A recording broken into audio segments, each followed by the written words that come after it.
The need for love was blocked, and the tension of the blockage of it turned to destructiveness. So you take that word live, baby wants to live. Okay, so live in love, it hits the bank. The letters of the word crunch up. It's crunching and crunching and tension. At some point when it rebounds in, okay, the letters reverse, EVIL, destructiveness. So it's destructive. Burglar, again, once again, the destructiveness of your own life force turned to anger, called daimonion from Socrates. And what you can use whatever you want. And the personification of the energy is the guy with the horns. Howling man, beat up by every man, Satan, devil, all the same. There's just symbols of that energy. But that energy is the cry for love, blocked, turning in on yourself. Okay, so on this point, go to the Twilight Zone. Excellent TV show, The Twilight Zone, Season 2, Episode 5, called The Howling Man. There's a whole image of this. Okay, castle, room, howling man. Okay, body, organ, your an image of your energy, hurtful energy hitting yourself.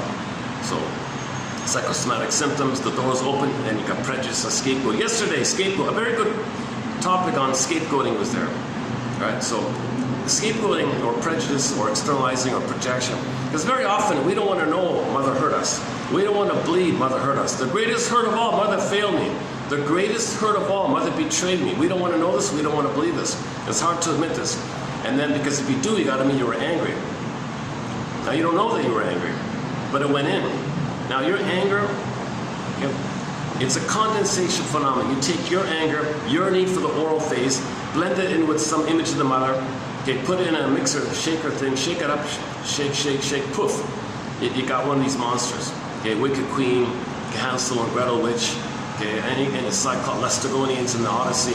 Any kind of monster that's angry wants to gobble you up. That cannibalistic image, that's the oral phase. Baby's taking it.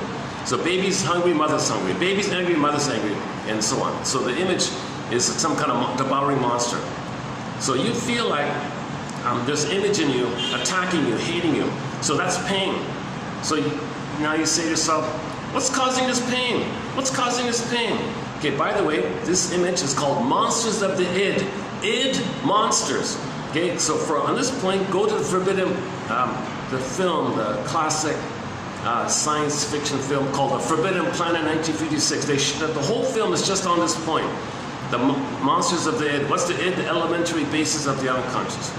Okay, so I spent a lot of time talking about that film. Excellent film. But those monsters on the planet were manifestations of Mr. Morbius' unconscious. It poofed it was a science fiction thing. So they came from within.